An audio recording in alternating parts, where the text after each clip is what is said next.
नमस्कार दोस्तों, हरियाणा के इस पहले एपिसोड में आपका स्वागत है। हरियाणा के इतिहास को समझने के लिए मैंने इसे 3 भागों में विभाजित किया है। भाग 1 हड़प्पा संस्कृति और वैदिक काल। भाग 2 मध्यकाल में जानेंगे कि दिल्ली सल्तनत और मुगलों के अधीन हरियाणा की क्या स्थिति रही। तीसरे और अंतिम भाग में अंग्रेज़ी हुकूमत और 1857 की क्रांति से लेकर भारत को आज़ाद कराने में हरियाणा की क्या भूमिका रही। चलते हैं भाग 1 हड़प्पा संस्कृति और वैदिक काल की तरफ। हड़प्पा संस्कृति को हम सब सिंधु घाटी की सभ्यता के नाम से भी जानते हैं। भारत और पाकिस्तान के बंटवारे के सैकड़ों वर्ष पूर्व आज के पाकिस्तान की सिंधु नदी के किनारे इस सभ्यता का जन्म हुआ। अब तक पाए जाने वाले सभ्यताओं में सिंधु घाटी की सभ्यता सबसे पुरानी है, जिसका कुल समय 6000 ईसा पूर्व से लेकर 1300 ईसा पूर्व रहा। इस सभ्यता के प्रमुख केंद्रों में से एक राखीगढ़ी भी रही, जो आज के हरियाणा के हिसार जिले में पड़ता है, जिसकी खोज 1969 में सूरजभान ने की थी। सिंधु घाटी सभ्यता के ऐसे अनेकों प्रमाण हरियाणा में पाए गए जो यह बताते हैं कि घग्गर और यमुना नदी के बीच बसा यह क्षेत्र हड़प्पा संस्कृति के लोगों के लिए कितना खास रहा होगा। भिवानी जिले में मीठाथल की खुदाई से प्राप्त चौड़ी सड़कें और किनारों पर बना घर और आने जाने के लिए होने वाले गलियों का प्रयोग नगरीकरण का बेहतरीन उदाहरण पेश करता है। इसी तरह फतेहपुर के बनवाली की खुदाई भी यह साबित करती है कि बनवाली एक अच्छा खासा नगर था, जिसे योजनाबद्ध तरीके से बनाया गया था।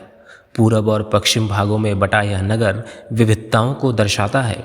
पश्चिमी भाग बड़ा और ख़ास होने के कारण यह दिखाता है कि नगर के सामंत लोग इसी हिस्से में रहा करते होंगे और पूर्वी भाग छोटा होने के कारण सामान्य लोगों के लिए रहा होगा। हरियाणा सिंधु सभ्यता का केंद्र होने के साथ साथ वैदिक संस्कृति का भी केंद्र माना जाता है, लेकिन इतिहासकारों का इस बात पर मतभेद है कि जब आर्यों का भारत में आगमन हुआ तो वे सबसे पहले हरियाणा में ही आकर रुके थे। लेकिन ज़्यादातर इतिहासकार इस बात पर जोर देते हैं कि आर्य कबीले भारत आने से पहले मध्य एशिया में रहा करते थे। बड़ी सीधी सी बात है कि आर्य भारत आने से पहले कई जगहों को तलाशे होंगे, पर वहाँ रुके नहीं। लेकिन जब हरियाणा की सरस्वती, दृश्वद्वाती और यमुना नदी से सिंचित हरी भरी ज़मीन पर पहुँचे तो यहीं के होकर रह गए और वैदिक काल की शुरुआत की। बीबी लाल जैसे विद्वानों का भी मानना है कि आर्यों का मुख्य धंधा खेती ही रहा।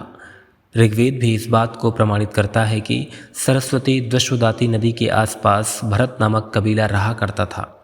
आर्य जिस कबीले में रहते थे उसे भरत कहा गया, जिनके राजा दिव्यदास को बताया जाता है। हिंदू माइथोलॉजी के वामन पुराण के मुताबिक मध्य वैदिक काल में राजा कुरु ने भगवान शिव के दिए सोने के हल से 7 कोस जमीन पर हल चलाया और अपने राज्य की स्थापना की, जिसे कुरुक्षेत्र के नाम से जाना गया। इस इलाके में रहने वाले किसान वर्षा के लिए भगवान इंद्र की पूजा किया करते थे, जिससे भगवान इंद्र यानी हरि की कृपा इस क्षेत्र पर बनी रहे। आर्य इस क्षेत्र को हरिबंका के नाम से पुकारते थे। बंका यानी दुर्गम क्षेत्र, जिसके कारण ब्रह्मवर्त, आर्यवर्त और ब्रह्मोपदेश कहे जाने वाले इस क्षेत्र का नाम हरिबंका से हरियाणा हो गया। वीडियो अच्छी लगी हो तो प्लीज़ इसे ज़्यादा से ज़्यादा लोगों तक पहुँचाएँ। Do like, share and subscribe. Thank you.